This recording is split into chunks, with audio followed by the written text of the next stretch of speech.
ድፍረት አይሆንብኝና ማወቅ ይቻላል ጡረታው ስንት እንደሆነ እንትኑ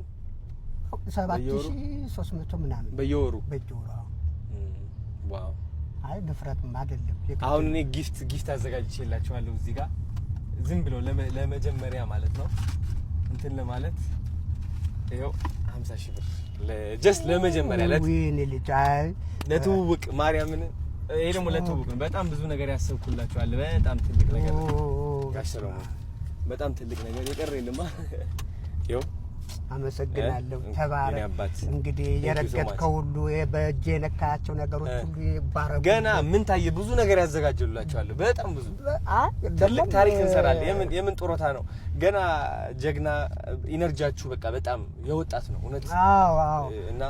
በጣም ከዚህ በላይ ብዙ ነገር እንሰራለን ብዙ በቃ ያሰብኩት ነገር አለ ቲክቶካችሁ በቃ እኔ አማርኛ ይከብደኛል ግን ትልቅ ሰው ማናገር በጣም ይገባኛል በእውነት ይገባኛል በድንገት በወጣትነት ከጠራዋችሁ ይቅርታ አይ ሚን እንዴት ነው እንዴት ነው ደህና ኖት አርቲስት ግን አንድ ለራስም ነፃነት እንዲሰማ ምክንያት ያችን ነፃነትን እፈልጋታለሁ እኔ ላይም እንዲንጸባረቅ እፈልጋለሁ ስለዚህ ራሴ ልሁን አይ አንቱ አትበል አርቲስት አንቱ አይባሉ ምን ይባላል አንተ ልበል አሁን ለምሳሌ ፊልም እንሰራለን በለኸኛል አዎ አንተ አባዬ ልትለኝ ነው አይ አይደል ስለዚህ አንተ ማለት ይችላልው ይቻላል ማርያም አርቲስት አባት እኮ ነው ያንተ አባት እኮ እንደውም አያት ነው ፍቃድ ያስጡልኝ የኢትዮጵያ ህዝብ አንቱ አላልክም ብለው ቆጤና አይሉም ይታወቃል አዎ ቅድም እኮ ሰላም ሲሉኛ ላይ ፋዘር እንዴት ነህ እንደምን አዎ ነው የሚሉኝ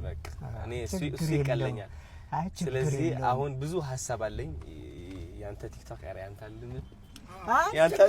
አዎ ከበረኝ ቅዱስ ለምሳሌ እንዴ በጣም ስለማከብረው በጣም አዎ እንዴ አዎ ስለዚህ እዛ ኤክሰለንሱ አለ እሺ በቃ እሱን ታሳቢ በማድረግ የወጣት ናቸው